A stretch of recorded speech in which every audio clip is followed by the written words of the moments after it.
Okay, in this scenario, we'll be demonstrating the proper administration of activated charcoal. So we'll say that we've been called for a patient that is having an ingested poisoning. So we've been dispatched for a patient that has taken or overdosed on their medications.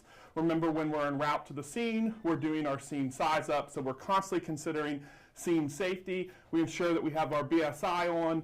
We're thinking about the number of patients that we have, the additional resources. In this case, we would want to ensure that we have ALS on scene with us as well.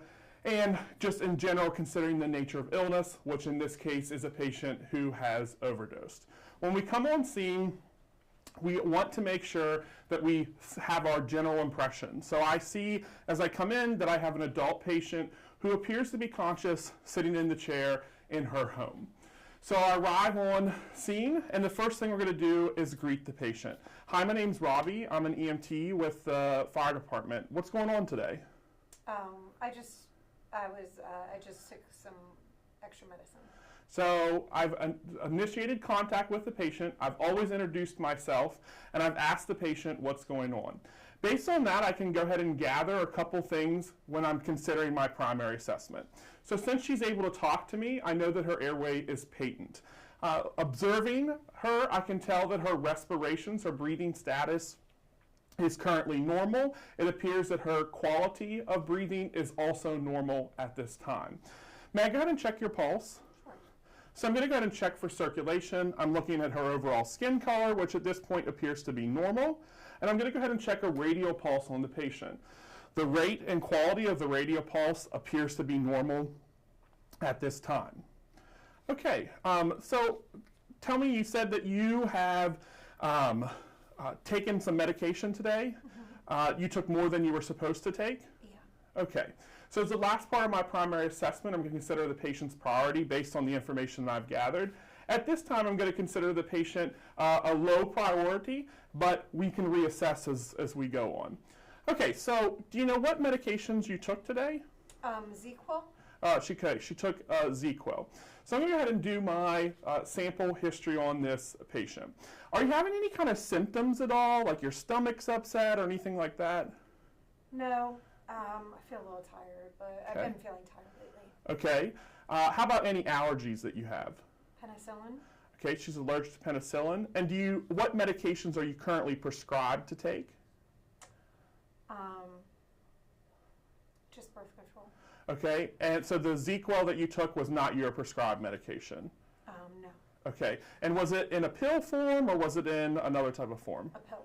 Okay, so at this point we'd want to go ahead and take a look at the bottle, if the patient does have the bottle there, to try to determine about how much of the medication the patient has taken. So we would do that, and that's information that we want to share with the physicians when we transport the patient to the hospital. Do you have any kind of medical history at all? No, not really. I have a history of asthma. Okay, and when's the last time that you ate? Last night, dinner time. Okay, and then what kind of led to you deciding to take the medication this morning?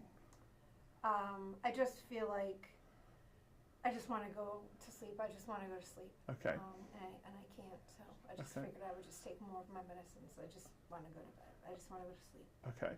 Okay, but you said you've also been feeling tired before the medication too. Yeah. No pain or anything like that?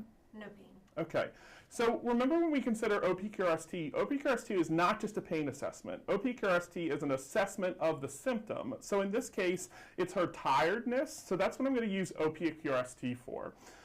So when would you say that the tiredness began?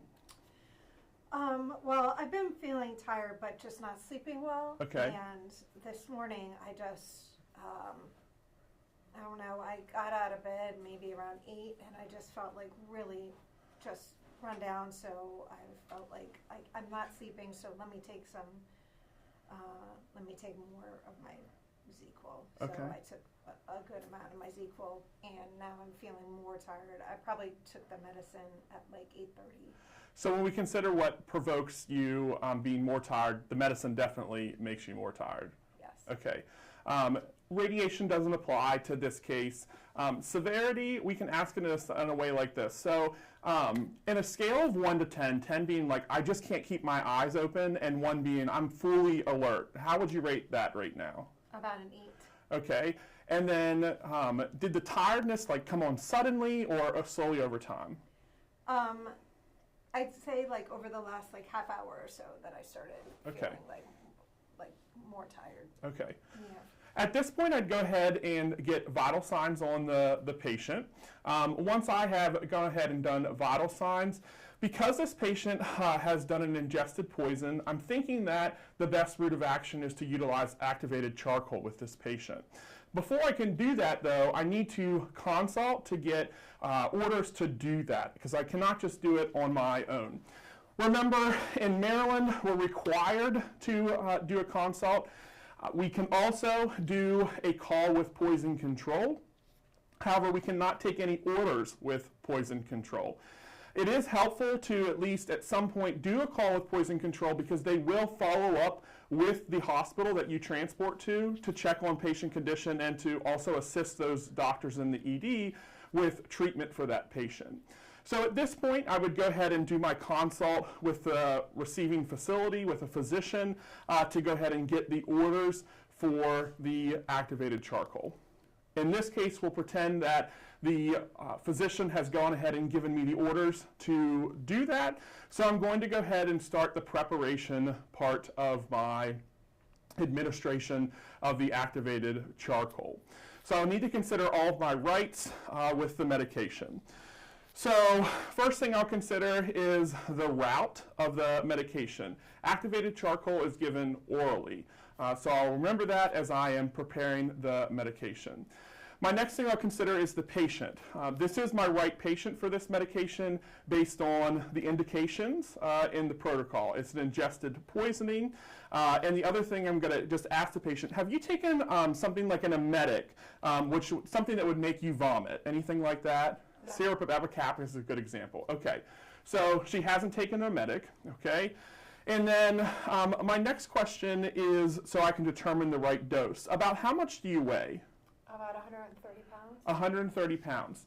Okay, so for state testing with MIMS, you are now permitted to utilize a simple calculator with your scenarios. So it can't be like a cell phone calculator or anything like that. It has to be a simple calculator like this. So to do my calculation for this drug, I need to have her weight in kilograms. So I would simply do 130 divided by 2.2. And that's going to give me 59, okay? So 59 grams, because the dose of activated charcoal is grams per kilogram, is the amount of dose that I will give this patient. So continuing with my checks of the medication here. So my medication that I'm going to use, the correct medication, is activated charcoal. One thing that I need to make sure is that there's no sorbitol in this. It will say that, or the other way that you'll often know that is that there's usually like a little sorbitol pack on it. It's a colored pack. Sorbitol is just sugar, so like a cherry flavoring or something like that. Usually when they sell it over the counter in pharmacies, they'll have that. It's just to flavor it. However, we don't administer activated charcoal with sorbitol because sorbitol is a laxative and obviously not something that we want to occur in the ambulance. So the other thing that I need to check is my date. You're going to have to be careful with your activated charcoal because the expiration date is in different places. Usually on medications that are in tubes, you can find the expiration date here at the end. And when I check the expiration date on this, this expires in 2027. So I'm good with administering this medication. So now that I have considered those, I'm going to consider that this is the right time. I'll make sure that I document that specific time that I give the medication. And then I need to look at how many grams are in this. So this has 25 grams in it. And you'll remember that a minute ago I said that she needs 59 grams. So I actually only carry 2 of these on the ambulance. So that's 50 grams. So I'm not going to have enough for the full dose, but at least we'll be able to get this started with the patient.